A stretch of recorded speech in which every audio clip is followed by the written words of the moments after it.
नमस्ते सरस्वती देवे गौरवाणी प्रचारिणे निर्विशेष शून्यवादी पाश्चात्य देश तारिणे जय श्री कृष्ण चैतन्य प्रभु नित्यानंद श्री अद्वैत गदाधर शिवासादि गौर भक्तवृंद। हरे कृष्ण कृष्ण कृष्ण हरे हरे, हरे Ram Ram Ram Hare Hare. So text 13. Om Namo Bhagavate Vasudevaya. Om Namo Bhagavate Vasudevaya. Om Namo Bhagavate Vasudevaya. Om Namo Bhagavate Vasudevaya.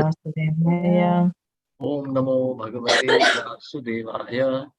Namo Bhagavate Vasudevaya. किंचायम राजर्षिर अपत्य काम प्रजाम भवादृशिम आशासान। किंचाम राजर्षि अपत्य कामा प्रजाम भवादृशिम आशासन। ईश्वरम आशिषाम स्वर्गापवर्गयोरपि भवन्तम उपधावति प्रजायाम।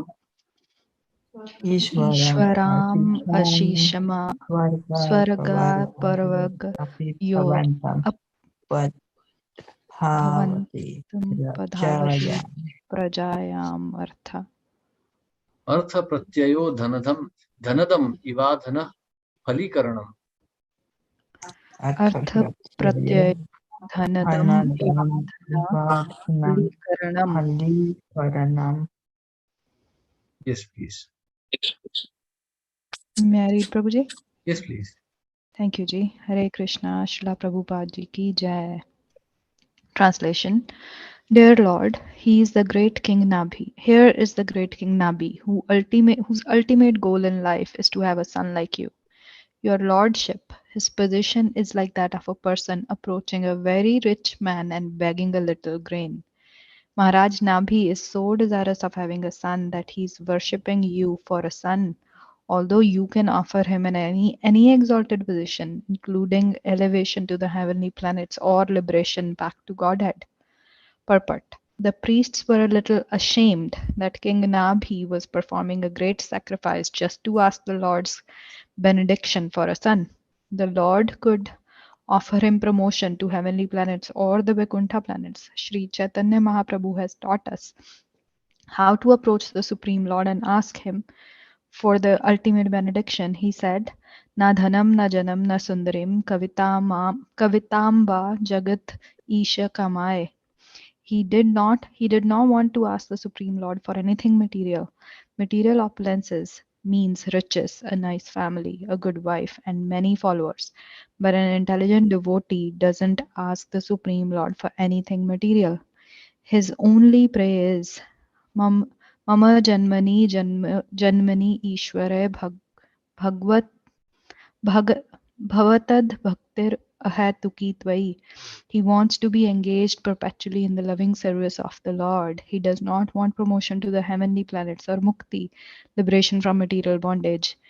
If this were the case, Sri Chaitanya Mahaprabhu would not have said, Mama Janmani Janmani. It doesn't matter to a devotee whether or not he takes birth, life after life, as long as he remains a devotee.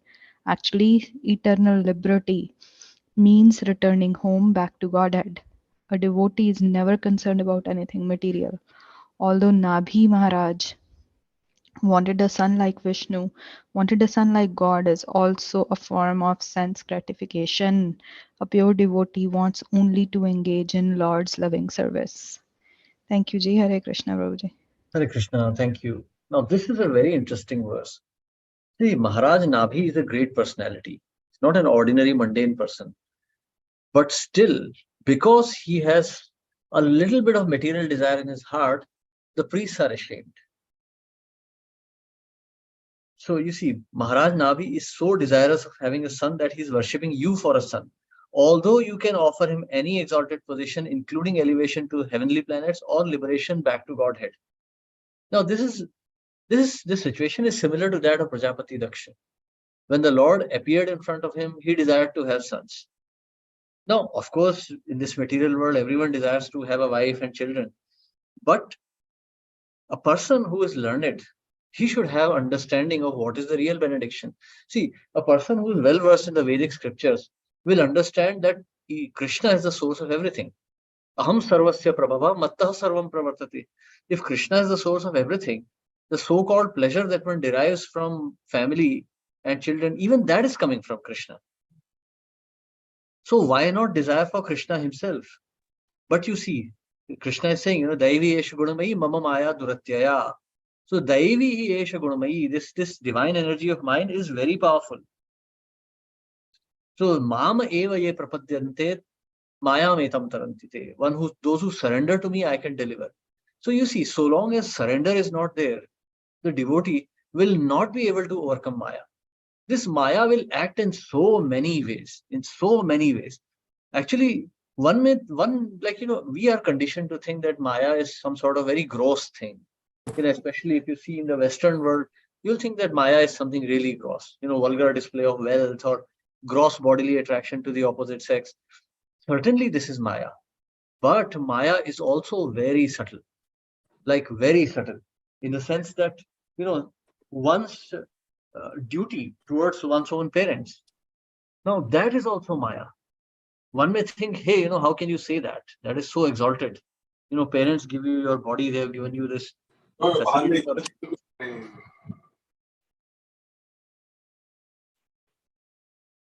Hare Krishna. Yeah. So one may think that, parents have given us the body, they have given us this life, we are obliged to them, and certainly we are. But that is also Maya. So then what should be done in such a condition? So long as one has not completely surrendered to Krishna, one should do material duties. That is what Krishna is advising Arjuna. But as soon as one's bodily conditioning is diminishing, he should try to give it up. He should try to give up all material bondages. Dharmasya apavargasya nartho arthaya kalpate. So dharmasya hi apavargasya. Dharma is only meant for apavarga, from becoming free from conditionings. Na artho arthaya kalpate. Its purpose is not to acquire material wealth. Dharma is not meant to acquire some sort of prestige in this world or acquire family or other things. Dharma is only meant to acquire the Supreme Lord. Apavargasya. Dharmasya apavargasya. It is only meant to acquire what is transcendental. So here Maharaj Nabhi, by his devotion, he has pleased Lord. And now when the Lord has appeared, he is just begging for a son. So that trace of material attachment is still there within his heart. And the priests are feeling ashamed for that. Because yesterday we have seen the praises that the priests are heaping on the Supreme Lord. Even though the Lord's glories cannot really be defined by any living entity, still they are making an effort to glorify the Supreme Lord. But they're also feeling ashamed that Maharaj Nabhi has engaged them in a service of the Lord for such an insignificant cause. So Srila Prabhupada explains that, even if you have a trace of attachment to this material world, you will be forced to take another birth. This attachment could be in any form: attachment to education, attachment to wealth, attachment to your reputation, or anything that will bring us back into this world. Not that Krishna will send us, we will happily drag ourselves back into this world. That's why Lord Chaitanya is saying, Mama Janmani Janmanishware. So you see, na janam, na dhanam, na sundarim, kavitam va jagadish kamaye. So you see, na dhanam, I have no wealth, no followers, no beauty, no knowledge. I want nothing from this world. Mama janamani janmanishware bhavtad bhaktir hetuki tvai. Actually, if one wants to pray, then one should pray for the position like Pandavas. The Pandavas, I was just reading one lecture today, Srila Prabhupada is explaining that Kunti and the Pandavas, they are not in the spiritual world. They are existing within the material world. They are eternal associates of the Lord within the material nature, within the material world. So you can see that literally is the position of a pure devotee. Now we have seen from our limited knowledge that the Pandavas suffered so much in this world. And yet they are eternal associates. That means in every birth there is some sort of suffering attending them. As we have seen in the Bhagavatam, where Srila Prabhupada is explaining that simply by taking in the material birth in the material world, the living entity is forced to suffer. And that's so easy to see. That living entity has to suffer as soon as he is in the material world. You may be the most pious man on earth, So according to Dharma Shastra, when a son is born, and if the family is completely pious, then the father should die before the son. Now, that is certainly in a pious family, certainly that is not a very pleasant occurrence for the son, to perform the funeral rites for his own parents. But he has to do it. And that's the law of nature. So, simply by taking birth in the material nature, we are forced to suffer so much. And then there is Janma Mrityu Jara Vyadhi. That is certainly there. So, a devotee of the Lord is willing to accept all of it. Like Srila Prabhupada says, that I told Krishna, I don't want to go to material world. But he said, no, you go. I will make you very rich, very famous. I will, I'll give you books and so many things. So you see, and we see from the life of Srila Prabhupada that he suffered so much. I mean, we see him as great Acharya, but that was just for the last 11 years of his life. Before that, Srila Prabhupada suffered immensely. He had a family that was not very devotional. His god brothers were fighting with each other, and his spiritual masters, mutt was completely destroyed in front of his eyes. So all of that Srila Prabhupada saw. And he himself suffered so much when he was living alone in Delhi and Vrindavan. There was so much of struggle. And then towards the later years of his life, again, he saw disputes and fights within ISKCON, deviations from philosophy, so many things happening. So it was not a happy place for him at all. But he came here simply because he had to execute the mission of a spiritual master, the mission of the Lord. And for this reason alone, he is glorified by all the other sampradayas also as a bona fide acharya. So you see, that's the mood of a devotee. Mama janmani janmanishware bhavatad bhaktir ahetuki kai. Bhaktir ahetuki. Now one may think that, attaining the Supreme Lord as one's son is so glorious. And it is certainly. I mean, we cannot desire something like this at all. We are not even qualified to desire for something like this. And here Maharaj Nabhi is actually going to obtain the Supreme Lord as his son. But still, from the highest platform of pure devotion, that is not correct. Because that is accepting service from the Lord. If Lord becomes one's son, then he will render service. A son serves the father. So what kind of a devotee would want the Lord to serve him? So this is also a material attachment. This is subtle, this is not the same as on the pure devotional platform of Nanda Maharaj or Yashoda Mai. Their position is different. This is different because this is within the material domain. So here the priests are feeling a little ashamed that Maharaj Nabhi is actually going to accept service from the Lord now, because the Lord will appear as his son. Hare Krishna. Yes, Mataji, you have a question. Ji, Prabhuji, Hare Krishna Ji. So, Prabhuji, two things come to the mind. When we say priests were ashamed of King Nabhi asking such, priests are sadhus. So, what sadhu's job is to guide a person who has material desire in the right direction. So, why were priests accompanying King Nabhi in such sacrifice then instead of preaching King Nabhi in the right direction? That's a very interesting question. So these are Yajnavalka Brahmanas, those who perform Yajnas. See, Brahmanas are of different categories. There are Upadhyayas, Yajnavalkas, there are different types of Brahmanas. Brahmana is not like one category fits all. So Yajan, Yajan, Pathan, Pathan is mentioned in the Bhagavad Gita. So these Brahmanas are performing sacrifices for the Lord. And now when the Lord has appeared, they feel that it would have been better if Maharaj Nabhi would have directly asked for liberation. If you really want something from the Lord, then you ask for the best. So it was their duty. They did, as Brahmanas, it's their duty, Yajan Yajan. So they were doing it for the king. And certainly King Nabhi is not an ordinary king. He's not like Jarasandha or Kans or some mundane king. He's certainly the king of the world. And his job is to perform pious activities for the populace. Actually, it is for that reason also he's asking a son like the Supreme Lord. Just like Maharaj Agnidra. They are just here to populate this world. So they are asking for the welfare of the world. But still, there is a trace of false ego there in desiring the Lord as one's son. When it was Dhruv Maharaj's case, Narad Muniji appeared himself to get him to the right direction. Here we see that they ended up performing the sacrifice and Lord himself came. So nobody, if of course, King Nabi is that exalted, why nobody came to guide him to the right direction? He could have been liberated in the going back to Godhead in the beginning.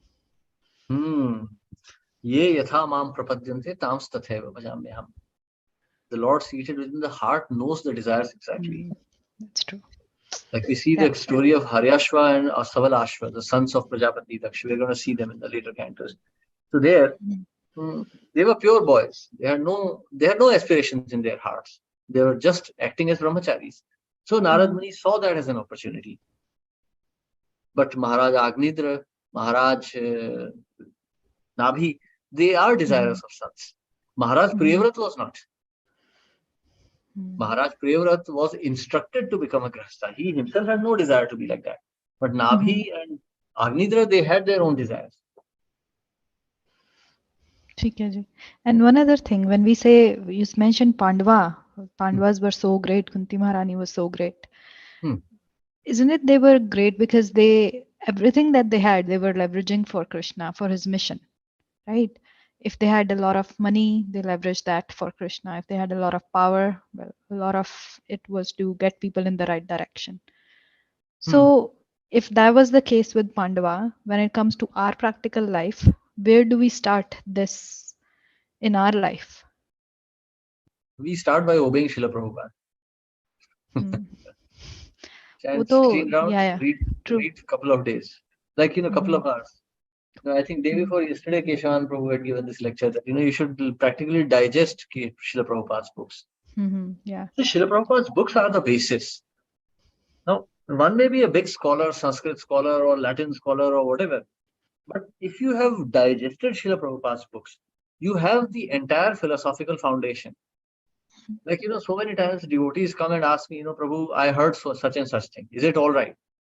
Well, if you study Prabhupada's books, you will know the answer very easily. Because it's not just a question of what one is hearing. It is a question of the mood in which the speaker also is speaking.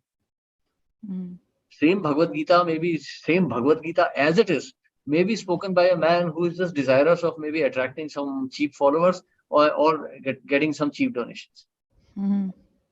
So he may sound very erudite, he may sound very big, but if you have studied Prabhupada's books properly, you can immediately detect that this person is a charlatan. He's just making a show to get some fun. I mean, Srila Prabhupada's books are books. They are not like some mystical entities that will fly out of the hands of chiefs.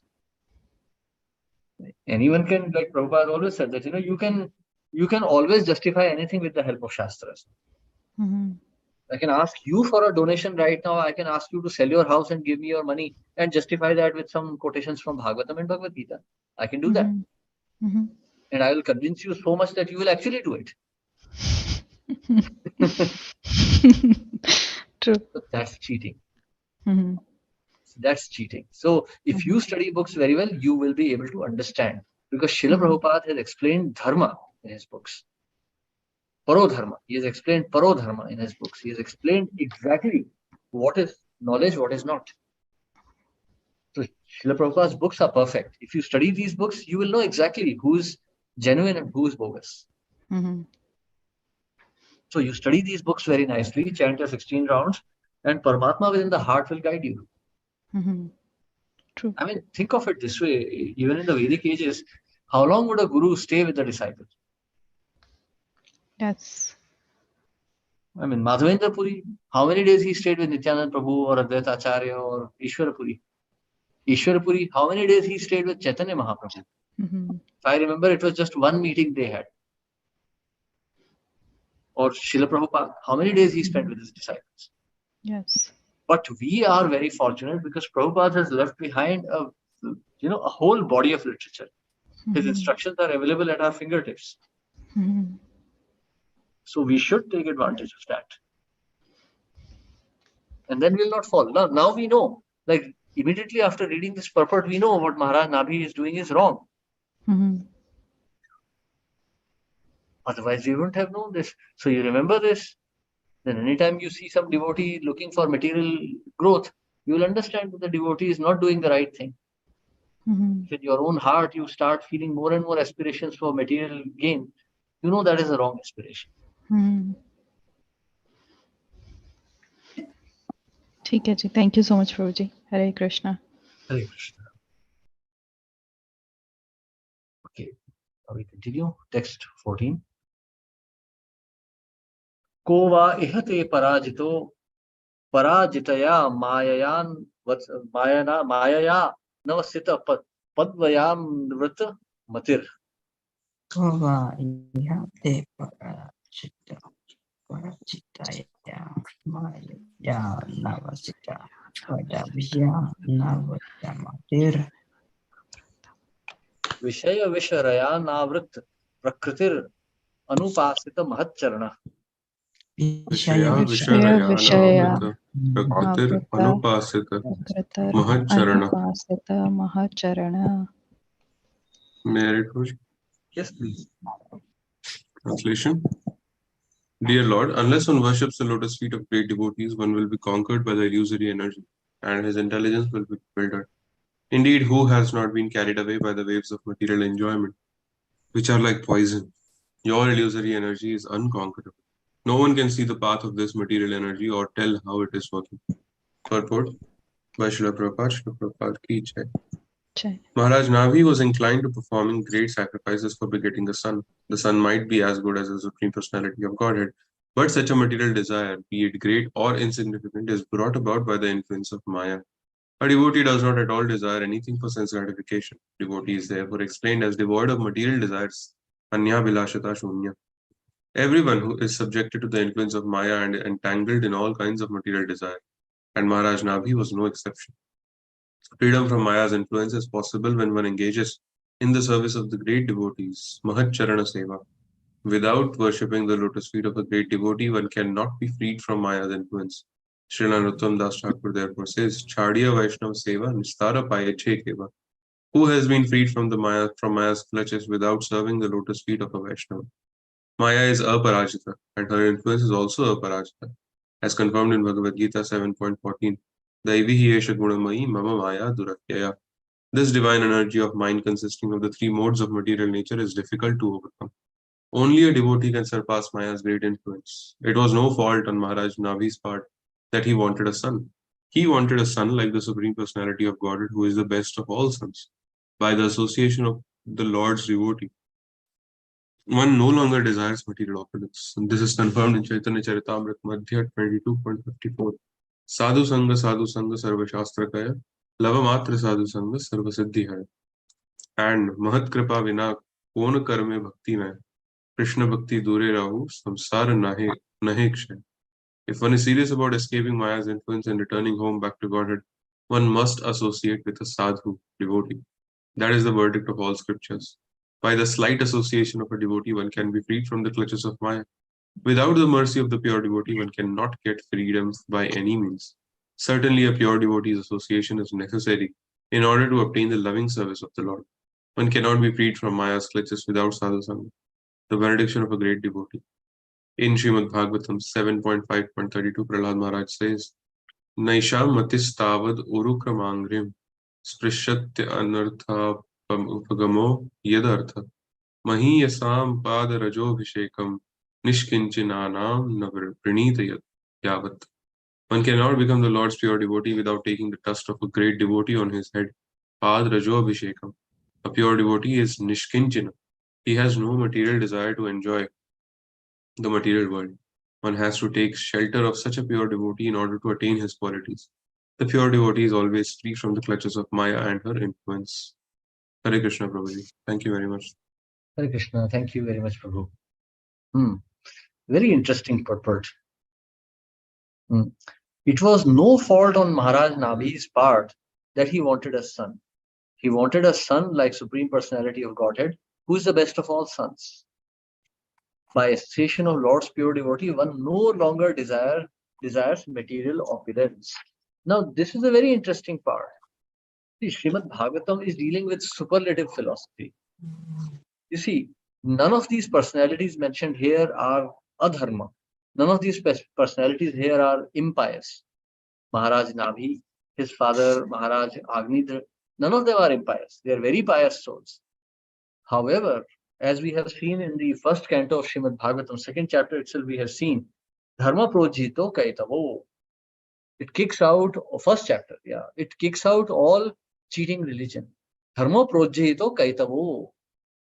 So, what is kaitava dharma? Anything that binds us in this material world. For example, if there is a patient and he's sick, he has some disease. Now, there may be hard restrictions. Like, for example, if a patient has the disease of the digestive system, there are so many food restrictions that are going to come. But suppose the doctor thinks that, this patient will, stop paying me if I give him a hard treatment. So he just says, okay, hey, it's okay. You have a liver problem. It's okay. You can eat fried foods. You can eat some potato chips. You can eat some pakoras and stuff. And, you can be happy. Then the doctor is actually cheating because he's prolonging the illness of the patient. So yes, certainly, if he takes the medication, he will become all right. But by not following the prohibitions, this disease will be prolonged. If a liver patient takes fatty foods, his disease will either progress or it will not recover, or he will not recover properly, or the recovery would be very much slowed down.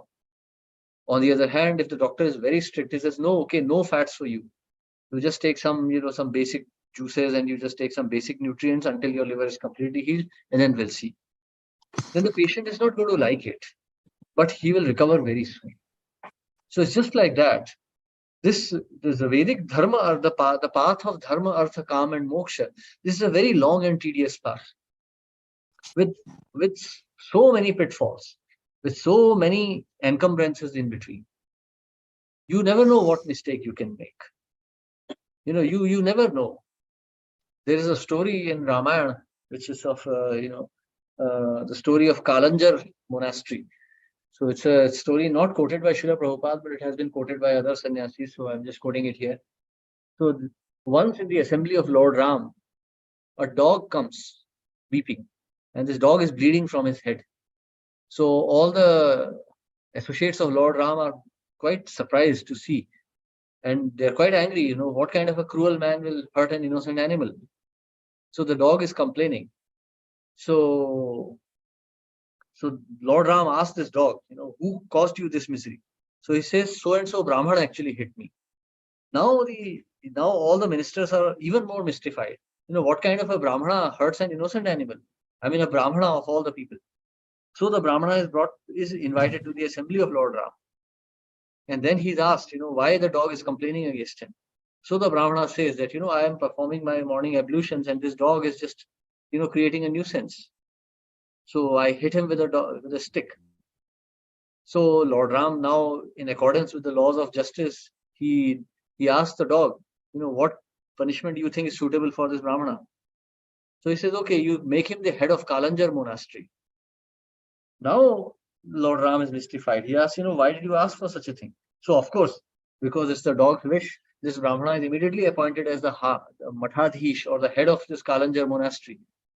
So there in the monastery, once he's taken away, Lord Ram asked this dog, why did you ask for something like this? It's more than a benediction for him. So he says, you see, in my previous birth, actually, I was a Brahmana and I was the head of Kalanjar monastery. But I do not know what offense I committed. Due to some unknown offense, now I am forced to take this body of a dog. And now you can imagine this Brahmana has no control over his temper. You can imagine his position. So you see, this is the intricacy of material nature. Certainly the holy name protects us, but it won't protect if we still have material desires. So long as we have material desires, we are still on the material platform. It may be pious, it may be impious, but it is always material. Therefore, a pure devotee of the Lord aspires to be completely free from this situation altogether. So here, that's why it is mentioned here, Sadhu Sangha Sarva Shastra Kaye, Lavamatra Sadhu Sangha Sarva Siddhi Haye. So what does that mean? What is this Sadhu Sangha? Lava means actually 1/12 of a second. So what does this mean? Lavamatra Sadhu Sangha. Sadhu Sangha means when we take the association of the sadhu. Not that I saw the sadhu, okay, I took his blessings. Hari Bol, Hari Bol. No, that is not sadhu sangha. Sadhu sangha means when we take the instruction and we take it to our heart. Not that I'm driving by in my BMW, I see the sadhu, Hari Bol Sadhu Maharaj, and then I go away. No, that is not association. That way I can live with the sadhu and nothing will happen. You know the example that Srila Prabhupada gives of a mosquito and the king. The mosquito is also sitting on the king's lap, but he's just a nuisance. So a disciple who is just associating with the spiritual master without actually taking the instruction is just a nuisance. Lavamatra sadhu sangha means taking the association of a Vaishnava and keeping it in heart and perfecting one's life. In this material life, we should not expect that any sadhu will live with us forever. Material world by design is not meant to be like this. Our own mother, our own father, our own spouse are not going to live with us forever. So how can we expect a sadhu to live with us forever? So because we, that makes us take this process for granted. Okay, I have so and so Maharaj. Maharaj is my spiritual master. I ask him whenever I feel like. No, that is wrong. Because that way you're taking the process for granted. Take the instruction and purify yourself. So in this regard, actually, you see, we recite the Guru Puja every morning. Yahara prasade bhai, e bhava toriya jai. So if we attain the mercy of Vaishnava or Guru, then immediately, of course, Vaishnava means Guru. So as soon as we take the mercy of the Guru, this material world is finished. Chakshudan dilo jai janme janme prabhu sei divya jnana hridaya prakashito. So Chakshudan, what is this? He gives the eyes of knowledge. Chakshudan, he gives us the eye of scriptures. Divya jnana hridaya prakashito. This knowledge is illuminated from within the heart. This is not some like we are reading books and books and books and just wondering how many verses I've remembered. No. As soon as you surrender to Krishna, Krishna manifests from within the heart. Mattah smritir jnanam apohanam cha. So knowledge is coming from the Lord. And if we surrender to the spiritual master who is a representative of the Lord, then immediately the Lord from within the heart illuminates us. So if you read Chaitanya Charitamrita, Adi Leela, you'll find detailed instructions. Actually, first, second, third chapter, Srila Prabhupada is elaborating on this topic. So that I leave as a homework for you. So one cannot become Lord's pure devotee without taking the dust of a great devotee.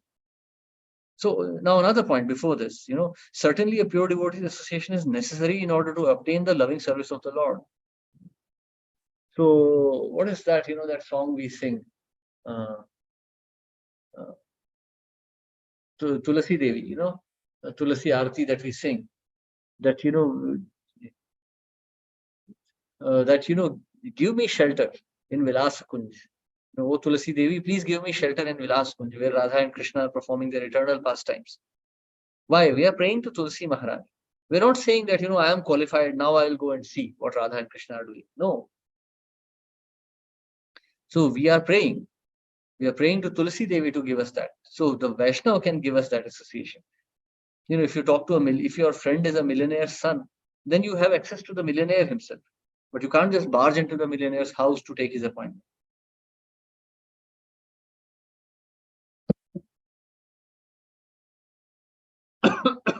So like that, we take the association of a pure sadhu who has the association of the Lord, and then he will associate us with he'll give us the association of the Lord.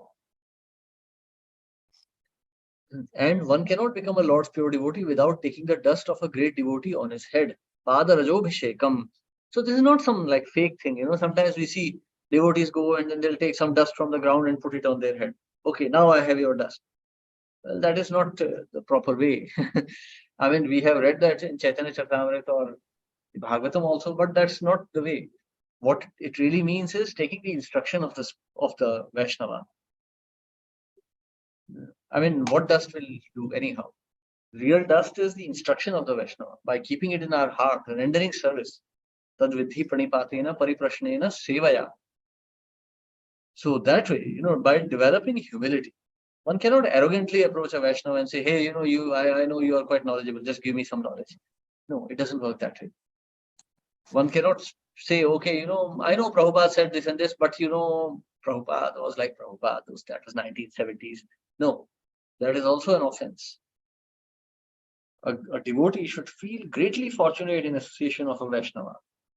At least like he should think that it's a great mercy, it's a great benediction that he has attained such an association.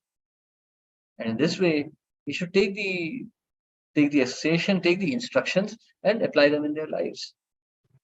In that way, the devotee will be freed from the clutches of Maya. Desham satata yuktanam bhajtam priti purvakam dadami buddhi yogam tam yena mam upyanti te.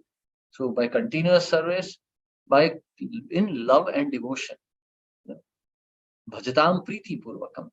So this bhajatam priti purvakam actually means surrendering, serving the Vaishnavas, because we can't see Krishna, we can't serve Krishna directly, so we serve the Vaishnavas. Hare Krishna. Yes. Any questions or comments here?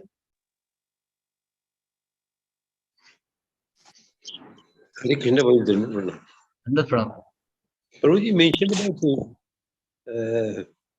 Leela of Ramchandra ji. Where is it mentioned? Because it's not in Ramcharitmanas sector, it's not mentioned there. Even Balmiki Ramayana, I think, I wonder whether it's in there. So this comes in the Uttarkand. Oh, I see. Uttarkand of where Valmiki's Ramayana. Okay. Thank you. Hare Krishna.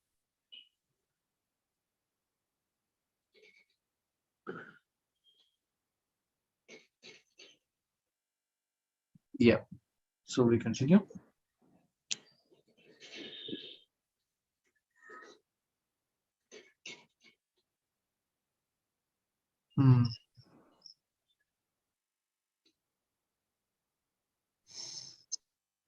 Yep. Text 15.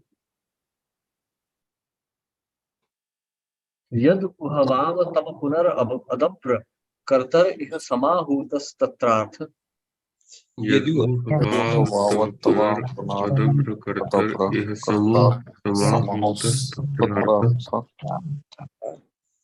Yam mandanam nastadit yad deva helanam deva devar hasi samye sarvan mandanam nastadit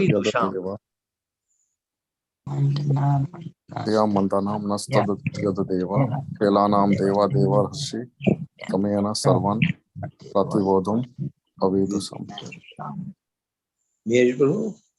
Yes, please. Hare Krishna, Vrindavan Pranam. Translation purport by Shri Prabhupada. Translation. O Lord, you perform many wonderful activities. Our only aim was to acquire a son by performing this great sacrifice. Therefore, our intelligence is not very sharp. We are not experienced in the ascertaining life's goal. By inviting you to this negligible sacrifice for some material motives, we have certainly committed a great offense at your lotus feet. Therefore, O Lord of Lords, please excuse our offense because your causeless mercy and equal mind. Purport. The priests were certainly unhappy to have called the Supreme Lord from Vaikuntha for such an insignificant reason. A pure devotee never wants to see the Lord unnecessarily. The Lord is engaged in various activities and the pure devotee does not want to see him whimsically for his own sense gratification. The pure devotee simply depends on the Lord's mercy. And when the Lord is pleased, he can himself, face to face. The Lord is unseen, even as by demigods like Lord Brahma and Lord Shiva. By calling on the Supreme Lord, the priests of the Nabhi Maharaj proved themselves unintelligent. Nonetheless, the Lord came out on his causeless mercy. All of them, therefore, wanted to be excused by the Lord.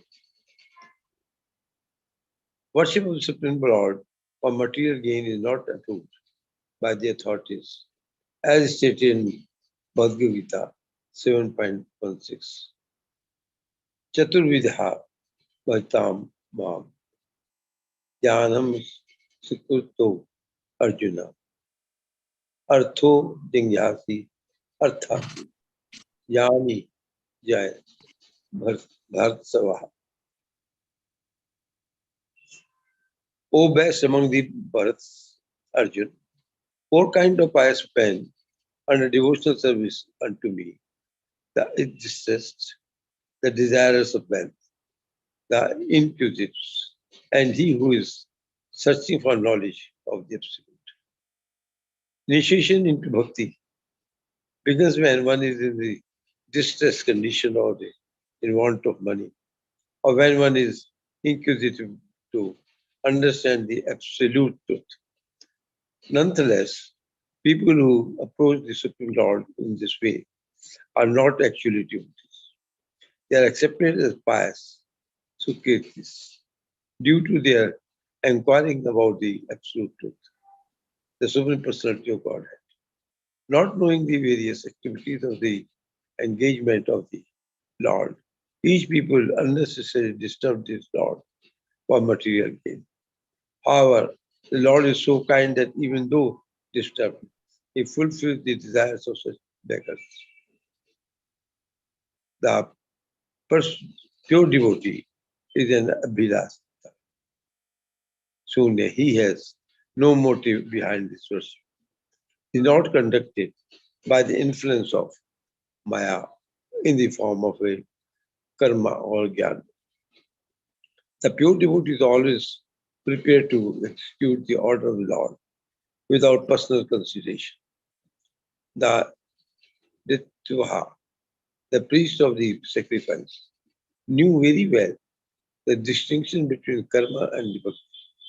And because they considered themselves under the influence of karma, furtive activities, they begged the Lord's pardon. They knew that the Lord had been invited to come for some military reasons. Military reasons. Hare Krishna Prabhu. So priests were clearly unhappy. Now, of course, Maharaj Nabhi is the king and it is his desire. So you see, it's the Brahmana's duty also to assist the king in his duties. But here we see that these Brahmanas are very high caliber Vaishnavas. So they are not happy to be inviting the Supreme Lord for such an insignificant thing. Maharaj Nabhi could have just had a king. Had a son. He had so many Brahmanas in his kingdom. He could have just taken somebody's benediction and had a son. There was no need to disturb the Supreme Lord for such an insignificant thing. Now, you see, in the Bhagavad Gita, it is mentioned, Chaturvida bhajante mam jana sukritino Arjuna. So these are sukritino, pious people.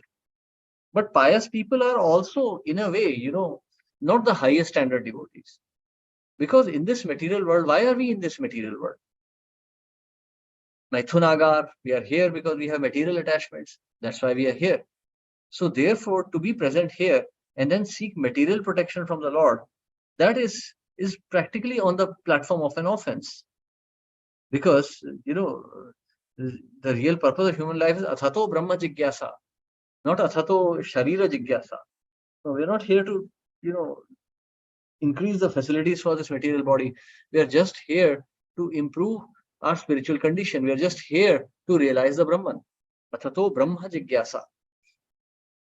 So as soon as one comes to the shelter of a Vaishnava, one should understand that there is nothing worse in this material world. One should aspire to leave it as soon as possible. So, here, like this verse is quoted here, it's from Chaitanya Charitamrita, Anya vilashita shunyam jnana karmadhyana vrittam anukulyena krishnanu shilanam bhaktir uttama. So when first class devotional service develops, one must be devoid of all material desires, knowledge obtained by monastic philosophy and fruitive action. The devotee must constantly serve Krishna favorably as Krishna desires. Anukulyena krishnanu. Whatever is favorable for Krishna, whatever Krishna likes, that Shilanam Bhaktir Uttama, that is called Bhakti. So that is Bhakti. So Anya Bhilashita Shunyam. So one should be free, from all other desires. What are these other desires? Whatever is distracting us from Krishna. Whatever is distracting us. So many times, like we hear, Vaishnavas are like eager to get married, to raise family. Well, it's all well and good, but in today's date and age, it's such a dangerous task. So dangerous, so many Vaishnavas have left bhakti because they couldn't manage family life.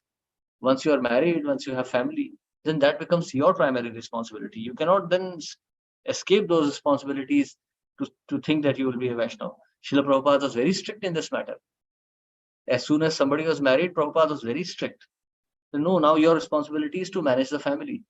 Now you cannot say that this is too difficult and I'll become a brahmachari. No, that is nonsense. So one takes vanaprastha or sannyas when one has become realized, not when one has become irritated or one has become annoyed by family life. No, one should take renunciation when he is genuinely renounced. So it is better not to get into those engagements which will take our lives away from us. Like Srila Prabhupada did not want his followers to become more and more materialistic. Like even for grihasthas, Prabhupada always advised some very simple professions. Now, of course, if Prabhupada would have seen this age of IT that was coming, he would have been horrified, possibly. The way, it kills our intellectual ability altogether. So Srila Prabhupada would have been certainly horrified. But that's the way it is. A devotee should not aspire too much progress in material world. Otherwise, he'll become irretrievably bound up and he'll never be able to escape this material clutches. So here, Lord has been invited to just give a son as good as himself. So which is, in a way, for these brahmanas, which is like a nonsense desire, not something that you disturb the Lord for. For example, if you need a refund for your railway ticket, you're not going to call the Prime Minister for that. If you want your passport, you're not going to contact the President's office for that. So likewise, to attain a son or something, Shiva can give that, Durga can give that, any demigod can give that. To invite the Supreme Lord for something so insignificant is indeed very shameful for these brahmanas. Hare Krishna. Yes, any question or comments? Hare Krishna, Prabhuji. Prabhuji, this Bhagavatam also has this verse, no? But akama sarva kamo va moksha kama udarati tivrena bhakti yogena yajeta purusha param. Yes. So whatever you desire, you should not go to anybody else. You should go only to the Supreme Lord. That is also said. Then, yeah, but that's at a very lower standard. Yes, but those who are in this material world, if they have, like King Nabhi, he was almost a pure devotee, but still he had the slightest desire, whatever, of having a son. So he did the right thing by going to the Supreme Lord. Who else? He was not doing avidhi purvakam. He did not go to the demigods. So whatever a pure devotee, a sincere devotee, even if he desires anything, knowing that probably that is not right, but still he goes to the Supreme Lord. That's what the Bhagavatam is saying. That is what we should do. Feel ashamed of it. At least he should feel ashamed of it. It's not something to be proud of. Like just today, Keshan Prabhu's lecture was there that, different grades of love. I don't know whether it was today or yesterday, that different grades of love. So Kubja's standard of loving is not considered the highest. Kubja shamelessly wanted the association of the Lord. She was a society girl. She just wanted direct association of the Lord. Of course, the Lord is merciful. So, you see, there's this story in Vishnu Purana of this old woman who's carrying a bundle of wood on her head. And it falls down. And she says, Narayan. And Lord Narayan appears there. He says, okay, you called me. Now, what do you want? Now, there is Lord Narayan there. What can you want from Narayan? So, what does this old woman say? Please put this bundle back on my head. It is exactly like that. Why does one want a son? Okay, let's analyze it logically. Okay, why does one want a son? So that he will perform pinda. He can perform auspicious activities by which the father will benefit. Now, what is the most auspicious thing? Attaining pure devotion, attaining the love of Godhead, that's the most auspicious thing that can happen. Now, imagine a jeweler calls you and says, okay, what do you want from me? And you say, okay, please give me 100 rupees. He says, you take whatever you feel like. But you say, no, you give me 100 rupees. No, that's not a very wise thing to do. You could ask for gold, you could ask for silver or anything. So exactly like that, Lord has appeared here. Maharaj Nabi's desire for sun is for two reasons: for a pious activity and to enjoy the association of a son. But this and also pleasure also to populate that was also his job, no? But what is what is Bhagavatam saying? Savaya pumsham paro dharmo yato bhaktir adhokshaje. Yes, akama sarvo kamava is definitely there, but paro dharmo yato bhaktir adhokshaje. And when Adhokshaj has himself appeared, what more duty remains? When Lord is pleased with you, what duty remains? Krishna is saying, Sarva dharmana parityajya mama ekam sharanam braja. When he has himself appeared there to give shelter, why is one seeking shelter of material nature?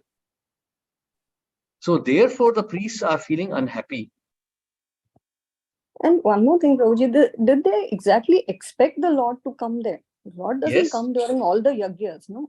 He he accepts it through the mouth of the fire, through the fire he accepts, but he doesn't come. But the Lord came out of his own because he felt for the devotee. Yes. So that's why they are even more ashamed. See, Lord is Swarat. One cannot expect the Lord to appear. Of course, they thought that they were doing it nicely, but of course, nobody can expect the Lord to appear. Lord is Swarat, and certainly they are Brahmana.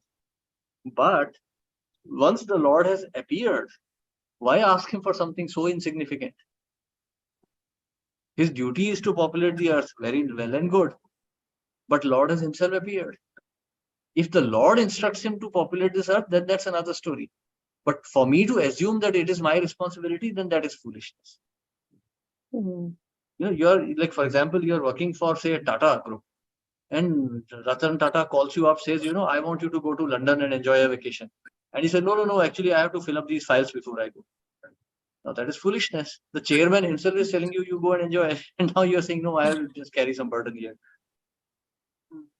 So Lord has appeared. What duty can remain? The purpose of all activities is to please the Lord. And if the Lord is pleased, then what activity remains? It can also be that because the Lord appeared unexpectedly, it's like what to ask and what to say. When somebody becomes, numb, when something. Yeah. So if you become numb, then why are you still desiring a son? That was already there in his mind. No, that is foolishness. That is ignorance. Certainly, he's a very elevated soul. He's an elevated devotee. Otherwise, Lord wouldn't appear. But this is an illustration of how Maya can still reside within the heart. Maya is in our heart. It is not coming from somewhere outside. We are cultivating Maya. Prajapati Daksha also, same thing. Lord appears and he desires sons. So yes, so that's why you see, Man Manabhav Madbhakto Madhyaji Mam Namaskuru. Always think of me. If you're always thinking of Krishna, you will not think of son or daughter or husband or wife. Always think of Krishna. Then when Krishna appears, you will beg for Krishna. Currently, if Krishna appears in front of us, we'll also ask for nonsense only. Because we are also thinking nonsense.